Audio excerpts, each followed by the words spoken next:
নমস্কাৰ বন্ধু বান্ধৱীসকল, মোৰ চেনেললৈ স্বাগতম জনাইছোঁ। আজি মই লৈ আনিছোঁ আপোনালোকৰ আগত গোলাপ জামুনৰ ৰেচিপি। আৰু মই MTR ব্ৰেণ্ডৰ গোলাপ জামুনৰ পেকেট মাৰ্কেটৰ পৰা আনিছোঁ আৰু বহুত সহজতে পোৱা যায় সকলো মাৰ্কেটত। আৰু পেকেটৰ পিছফালে বৰ ধুনীয়াকৈ লিখি দিয়া আছে কেনেকৈ বনাব লাগে। আৰু পেকেটটো buy one get one free আছিল আৰু দুটা পেকেটটোৱে বনাই দেখুৱাম আপোনালোকক। এতিয়া পেকেটটো কাটি ল'লোঁ আৰু বাটিত মিক্সাৰখিনি উলিয়াই লৈছোঁ আৰু দুটা পেকেটটোৱে উলিয়াই লৈছোঁ আৰু মিক্সাৰখিনি খচিবলৈ দুটা পেকেটৰ কাৰণে একাপ গাখীৰ লৈ লৈছোঁ। পানী দিও খচিব পাৰি আৰু বেছি টানকৈ খচিব নালাগে। মই চামুচ দিয়ে অলপ অলপ গাখীৰ দি ভালকৈ মিক্স কৰি দিছোঁ। আপোনালোকে হাতেদিও কৰিব পাৰিব। আৰু মোৰ ধুনীয়াকৈ হৈ গ'ল আৰু 10 মিনিটৰ কাৰণে ঢাকি থৈ দিম।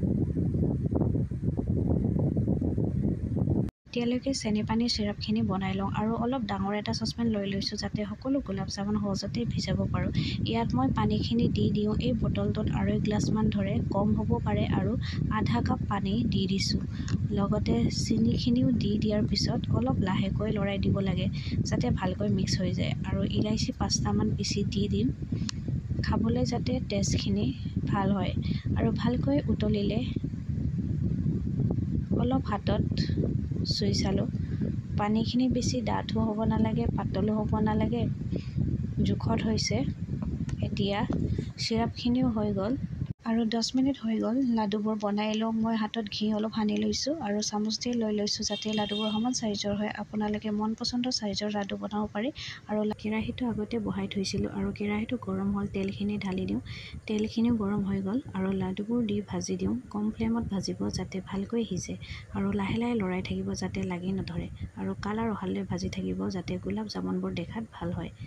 আৰু হৈ গ'ল গোলাপ জামুনবোৰ। এতিয়া উলিয়াই লওঁ আৰু চেনি পানীখিনিত 1 ঘণ্টামান ডুবাই থৈ দিওঁ যাতে ৰসখিনি ভালকৈ শুহি লয়।